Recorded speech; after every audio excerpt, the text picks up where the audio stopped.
ऐ फेकाड्या, इंटरव्ह्यूसाठी ती मीडियावाली लोक आलेत बघ. तुझा कालचा 12 फुटी मगरीचा थरार सांग आता त्यांना. आईच्या गावात मामाच्या इंटरव्ह्यूसाठी मीडियावाले आलेत होय. काळू मामा इंटरव्ह्यू देताय ना? मी काय घाबरतोय का काय इंटरव्ह्यू द्यायला? देतो की मग. अहो काय सांगायचंय, तसा पाण्यामध्ये मी सूर टाकला तशी 12 फुटी मगर आली ना माझ्या अंगावर धावून.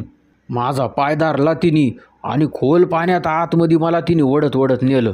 मी तर लय घाबरलो पहिल्यांदा, पण म्हणलं नाही, पाण्यातून जर जिवंत बाहेर यायचं असेल तर मगरीशी 2 हात केलेच पाहिजेत आपल्याला. हे मी तिच्या शिफ्टीकडनं झालो आणि शेजारीच बाला मोठा खडक होता. आणि मग काय अंगामध्ये माझ्या धडाकेबाज शिरला.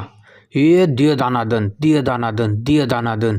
खडकावा फाटल्यावर आज सकाळी मगरीचा थरथराट झालाय म्हणून सांगू. रक्तच रक्त, अख्खी नदी लाल झाली होती.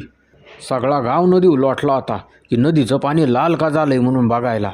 बाया 2 दिवस येत नव्हत्या नदीवर दुनी धुवायला, कारण पाण्यात पांढरा शर्ट घातला की लाल होऊनच बाहेर निघत होता. मग ती मारलेली मगर तुम्ही पाण्यातून बाहेर नाही काढली का? अहो तेच तर सांगतोय ना. मगर पहिली फाडली मी, मग तिचे बारीक बारीक तुकडे केले. भले मोठे मासे गोळा झाले तिथं. मग काय, मासे आयते आलेली दावत सोडतील होय. अख्खी 12 फुटी मगर खाल्ली ना माशांनी. कुणी प्रत्यक्षदर्शी नव्हते का? प्रत्यक्षदर्शी होता ना एक जण, आमच्या समोरच्या सोसायटीतला देशमुखाचा पिंट्या. तो नदीवच होता त्यावेळेस. तो एवढं बी म्हणला की मामा तुम्ही 23 सेकंद पाण्याच्या आतमध्ये होता, पण ते लाल पाणी बघून तो चक्कर येऊन जो पडला त्याला पुण्यातल्या ससून रुग्णालयातच दाखल केला. तो अजूनही शुद्धी होऊन नाही आलेला. पप्या, जरा दरवाजाच्या मागचं पायतान आण रे माझं. बया